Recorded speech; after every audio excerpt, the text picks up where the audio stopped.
Salam Bhinneka Tunggal Ika. Berbeda-beda tapi tetap satu adanya. Di masa kecil saya pernah mendengar diceritakan orang-orang tua pada saat itu, dikatakan garing panas. Dalam bahasa orang Kalimantan, Banjar, garing itu demam, sakit. Kemudian jadi waktu saya kecil sekitar tahun 81, saya sering menemani ibu menjaga warung kopi. Jadi banyak orang-orang tua duduk di sana cerita-cerita tentang kematian misterius, tentang penyakit garing panas. Jadi cerita itu menjadi misteri bagi saya sebenarnya. Ada cerita masyarakat Dayak ini pagi ada yang meninggal, siang meninggal, terus sore juga meninggal. Cerita mereka dari kakek-kakek dan nenek-nenek saya dulu. Jadi sulit bagi mereka mengatasi, dan mereka ingat cerita itu menjadi sangat ketakutan karena banyak anggota keluarga juga yang meninggal akibat garing panas tadi. Dan kita nanti ulas lagi bahwa garing panas sebenarnya adalah flu Spanyol yang terjadi di tahun 1918 sampai 1920.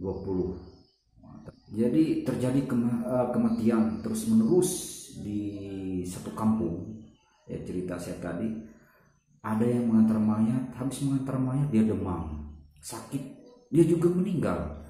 Jadi masyarakat itu berusaha mengatasi dengan jalan secara tradisional. Mereka seperti balian, seperti dukun gitu, siapa tahu bisa menyembuhkan. Dan usaha itu terlihat sangat sia-sia, tidak ada menolong sama sekali. Dan sebenarnya waktu itu pemerintahan yang membawahi di daerah wilayah di Indonesia adalah Hindia Belanda.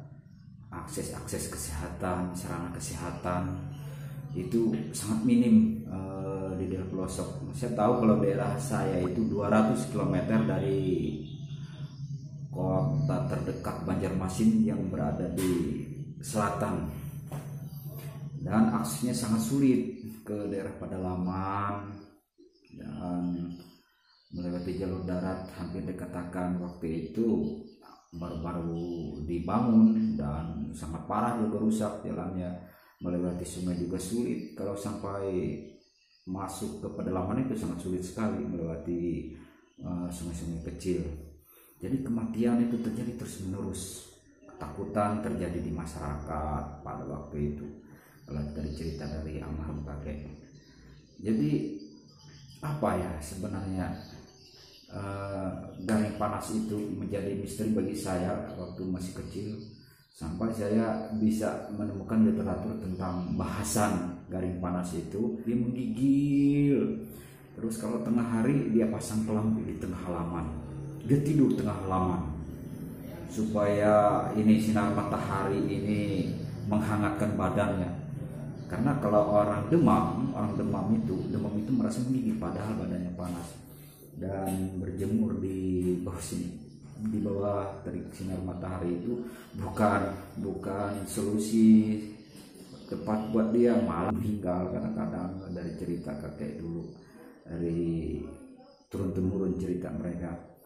Jadi ada cerita lagi sesudah itu mereka merasa terasa penyakit mereka itu menjadi terasa agak ringan setelah ada yang memakan buah-buahan yang terasa asam. Akhirnya masyarakat waktu itu mencari buah-buah yang terasa asam, dan luar biasanya cerita itu memakan buah asam-asam yang seperti itu agak melonggarkan demam mereka pada saat itu. Mungkin kebetulan atau siapa ada yang mengabarkan bagaimana mereka, ya mungkin seperti sekarang ini ada vitamin C gitu, ada kegunaan untuk tubuh yang lagi sakit. Kalau cerita tentang garing panas yang fenomena di kelompok masyarakat Dayak pada saat itu. Ternyata garing panas merupakan cikal bakal dari apa ini ya sekarang ini COVID-19, virus yang menyerang masyarakat waktu itu. Dan sangat disayangkan tidak tercatat kematian, berapa banyak kematian dari beberapa kampung di daerah Barat waktu itu. 3 penduduk bumi tewas akibat pandemi flu Spanyol ini. Demikian cerita saya tentang garing panas yang sebenarnya adalah serangan virus yang seperti saat ini COVID-19 menyerang masyarakat Dayak kami waktu itu. Semoga kita semuanya bisa terhindar dari ikuti prosedur, jangan berkerumun, pergunakan masker, sering-sering cuci tangan dan mengganti baju, menghindari orang lain yang flu, dan kemungkinan kalau dia wahid bersin virus itu bisa ada pada dia. Hati-hati dengan orang yang terlihat sehat, dia bisa membawa virus. Garing panas yang ada terjadi di daerah kami Dayak Baritu Timur. Salam untuk semua warga Indonesia, Bhinneka Tunggal Ika, berbeda-beda tetapi tetap satu adanya.